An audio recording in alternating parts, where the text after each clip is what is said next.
మనుష్య జన్మ. మన మానవ జన్మ అనేటటువంటిది 84 లక్షల జీవరాశులలో ఉత్తమమైనటువంటిది మనుష్య జన్మ. ఈ 83,99,999 జీవరాశులకు లేనటువంటి మహోన్నతమైనటువంటి ఉపాధి మన మనుష్య జన్మకు ఉన్నది. ఆ ఉపాధి ఏమిటి? బుద్ధి.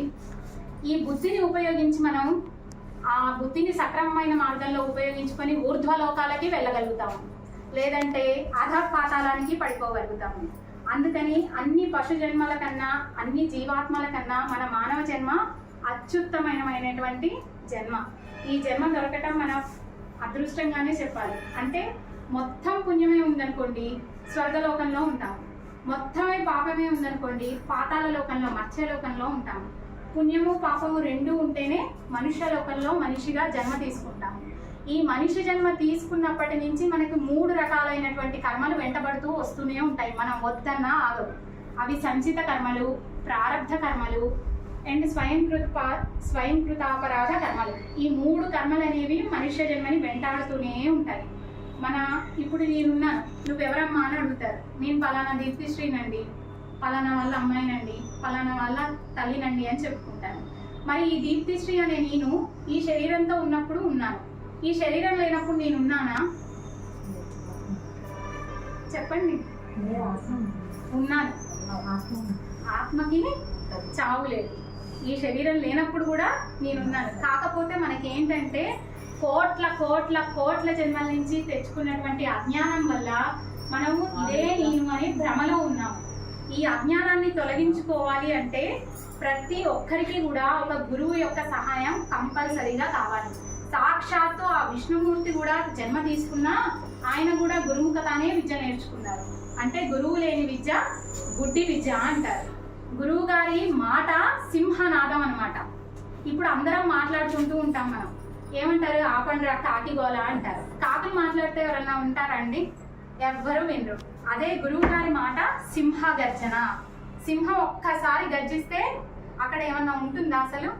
అట్లానే గురువు గారి మాట వల్ల మనలో ఉన్నటువంటి అజ్ఞానం తొలగిపోతూ ఉంటుంది.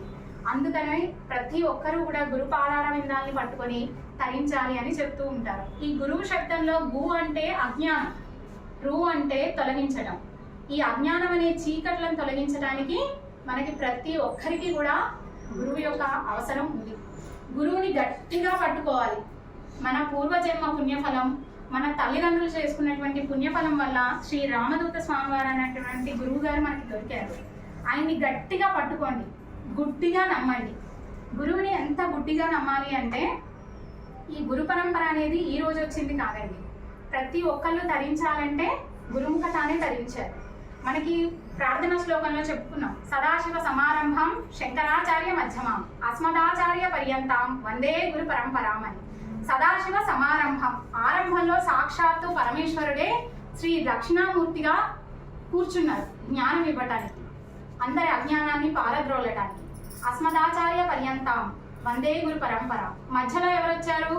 ఆ కైలాస శంకరుడే కాలడి శంకరుడిగా నడిచి వచ్చి శంకర భగవత్పాదాచార్యులు, ఆదిశంకరాచార్యులు అంటాం కదా, ఆయన మధ్యలో ఉన్నారు. ఆ తర్వాత అంతా గురు పరంపరే. గురువులు గురువులు గురువులు ఇలా వస్తూనే ఉన్నారు ప్రతి ఒక్క ఈ కాలక్రమంలో. ఈ గురువుల్ని పట్టుకోవాలి, మనం తరించాలి. మనం గురువుకి ఏమి ఇవ్వగలుగుతాం? ఏమీ ఇవ్వలేమండి. గురువు గారు నాకు ఇది లేదు అని అనుకుంటే మనం ఇస్తే తృప్తి పొందుతారు. ఉదాహరణ చెప్పాలంటే నాకు బాగా ఒక మామిడి పండు అంటే ఇష్టం అండి, అది ఎక్కడా దొరకట్లేదు. ఇప్పుడు మీరు వచ్చి ఇదిగోండమ్మా మామిడి పండు అని ఇచ్చారు, నేను తిన్నాను, అబ్బా బాగా తృప్తిగా ఉంది అంటారు. అంటే నాకు లేనిది ఇస్తే నేను తృప్తి పొందుతాను. అదే గురువుకి మనం ఏమి ఇవ్వగలుగుతాం? ఏమీ ఇవ్వలేము. సర్వస్వ శరణాగతి నాయన అని ఆయన 2 పాదాలు పట్టుకోవటం తప్ప మనం ఇచ్చేది ఏమీ లేదు. గురువుకి మన జీవితాన్ని, మన జన్మని, మన కర్మని అన్నిటినీ ఆయన పాదాల మీద పెట్టేసేయటం. అలా గురు పాదాంకితం అయినప్పుడు ఆ గురుదేవుడే మనల్ని కాపాడుతారు. ఈ గురువు గారి యొక్క రక్షణ ఎలా ఉంటుంది అంటే, ఒకానొకప్పుడు ఈ ఆదిశంకరాచార్యుల వారు ఉన్నారు కదా, ఆయనకు అతి ముఖ్యమైన శిష్యులు 4 ఉండేవాళ్ళు. అందరూ ఆ 4 శిష్యుల్లో కూడా 3 వేదాంగాల్ని గురువు గారు ఏది చెప్తే అది కంటతహా నేర్చుకునేవాళ్ళు. అందులో తోటకాచార్యులు అని ఒక ఆయన ఉండేవారు. పాపం ఆయన మందబుద్ధి, ఏమీ రాదు. ఆయనకి తెలిసింది ఒక్కటే, గురువు గారికి అప్పుడు ఒక వ్రణమయ్యి శంకరాచార్యుల వారి యొక్క బట్ట మొత్తం రక్తంతో తడిచిపోయేది. ఆ బట్టని నదిలో తీసుకువెళ్ళటం, జాడేయటం, ఎండేయటం, గురువు గారు చెప్పిన పని చేయటం, అది తప్ప పాపం ఆయనకి ఏమీ విద్య రాలేదు. కానీ ఆయన ఎంతగా ఆదరించబడ్డారు అంటే ఒకానొక నాడు మిగతా అందరూ ఆశ్రమంలో ఉంటారు కదా, మిగతా వాళ్ళందరూ హేళన చేసేవాళ్ళు. నీకు అసలు ఏమి రాదు, నువ్వు వేస్ట్, అసలు గురువు గారి దగ్గర నువ్వు పనికిరావు, వెళ్ళిపోవట్లా అనేసి హేళన చేస్తూ ఉండేవాళ్ళు. ఈయన అన్ని భరించేవాళ్ళు. ఆయన నాకెందుకు లేని నిరంతరం గురునామస్మరణే చేసుకునేవాళ్ళు. అలా ఒకరోజు గురువు గారు అనుకున్నారు ఆయన అనుగ్రహించాలి అని. శంకరాచార్యుల వారు, నాయన తోటకాచార్య, నువ్వు పలానా ఊరికి వెళ్ళి వీళ్ళకి వర్తమానం చెప్పిరా నాయన అంటారు. ఆ మధ్యలో నది ఉంటుంది. ఆయనకి నది ఎట్లా దాటాలో కూడా తెలియదు, అసలు అక్కడ నది ఉందన్న విషయం కూడా తెలియదు ఈ తోటకాచార్యుల వారికి. గురునామస్మరణ హర హర శంకర శివ హర హర శంకర హర హర శంకర అనుకుంటూ వెళ్తూనే ఉంటారు. ఈ నది అనేది తెలియదు, రోడ్డు అనుకొని నడుస్తూ ఉంటారు. ఆ నదిలో నుంచి పద్మాలు ఆయన పాదాల కిందకి వచ్చేస్తాయి రోడ్డులాగా. అప్పటి నుంచి ఆయన పేరు పద్మపాదాచార్యులు అని పెడతారన్నమాట. అంటే గురువుని అంత గుడ్డిగా నమ్మేసేయాలి. గురువు గారి యొక్క మాట చెప్పారు అంటే చేసేసేయాలి. ఎందుకు ఏమిటి అన్న ప్రశ్న వచ్చిందో పడిపోతాం. ఆయన్ని గట్టిగా పట్టుకోవటం తప్ప మనకి తరించడానికి రెండో మార్గమే లేదు. మన అందరి యొక్క అదృష్టవశాన ఈ నడిచే దైవాన్ని మనం ఈ రోజున చూడగలుగుతున్నాం. భగవంతుడైనా సరే అండి, మనకి సహాయం చేయడానికి కానీ ఆయన అవతరణ తీసుకున్నప్పుడు శంఖ చక్రాలతో గదాహస్తాలతో రారు, మనుష్య రూపంలోనే వస్తారు. మనలాగే 2 చేతులు 2 కాళ్ళు ఉంటాయి, మనలాగే నడుస్తారు, మనలాగే తింటారు, మనలాగే మాట్లాడతారు. మనం అనుకుంటాం ఏముందిలే ఈయన మనలాగే ఉన్నారు కదా, ఏముంది అనుకుంటాం. అక్కడే అజ్ఞానం మాయలో పడేస్తున్నారు మనందరినీ కూడా స్వామివారు. అప్పుడు కానీ తెలుసుకొని ఆయన్ని పట్టుకోగలిగితే ఇంకా మనకి తిరిగే ఉండదండి. గురువు యొక్క అవసరం, గురువు యొక్క పాదాలు ఎప్పుడూ నిరంతర నామస్మరణలోనే ఉండాలి.